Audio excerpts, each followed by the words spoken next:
All right, today we're diving into a really fascinating and honestly a pretty misunderstood idea that harsh, destructive speech isn't some sign of strength. Actually, it might be a direct cause of your own intelligence declining. And we're going to explore this whole thing through the super powerful psychological framework of the Bhagavad Gita.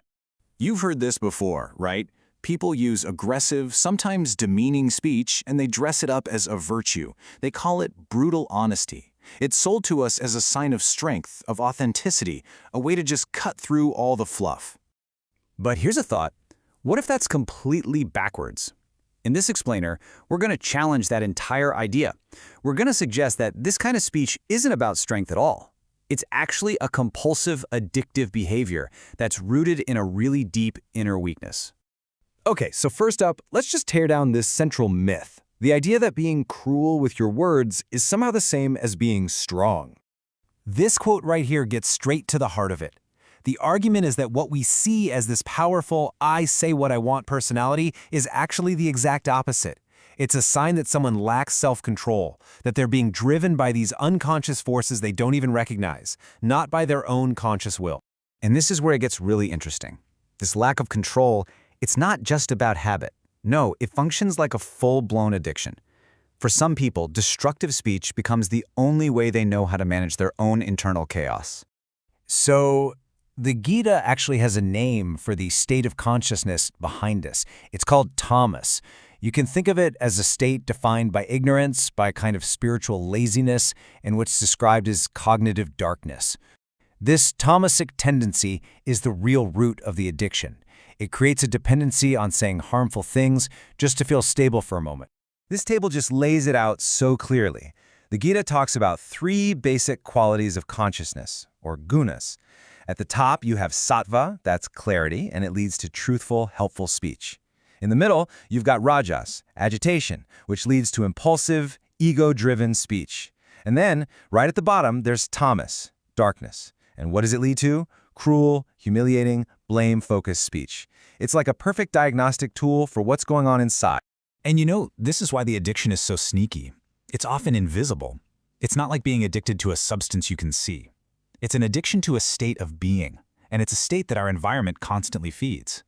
I mean, think about it. Overprocessed foods that kind of dull our minds.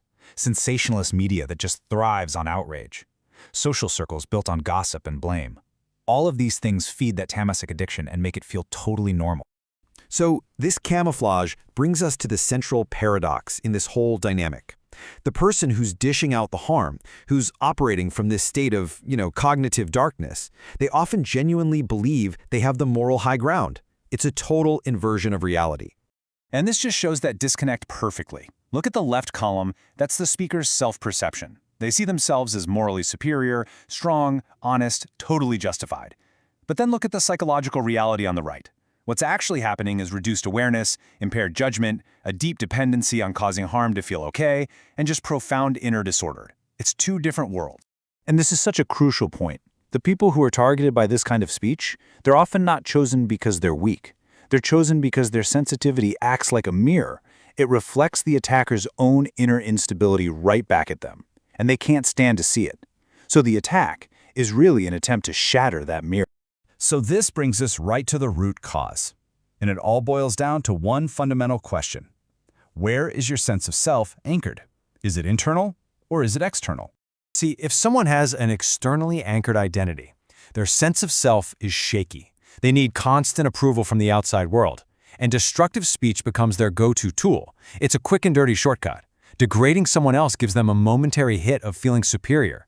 Shaming someone else helps them avoid their own feelings of not being good enough.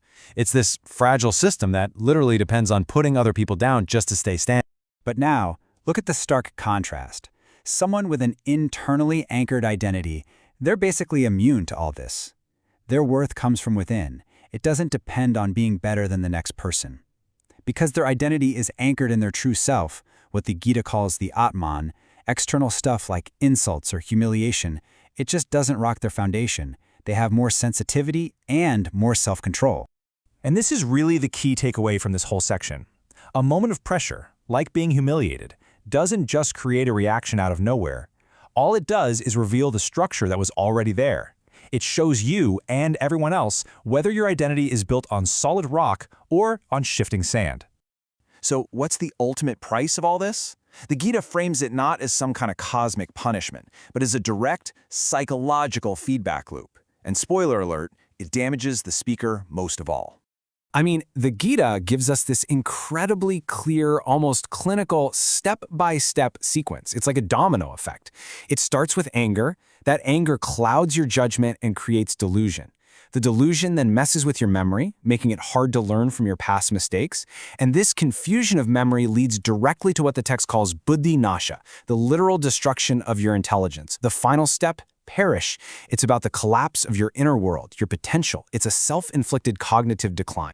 And this quote just hammers the whole point home. You simply cannot diminish someone else without first diminishing yourself.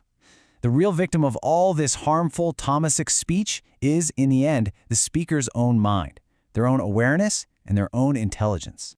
So we'll end with a question for you to reflect on.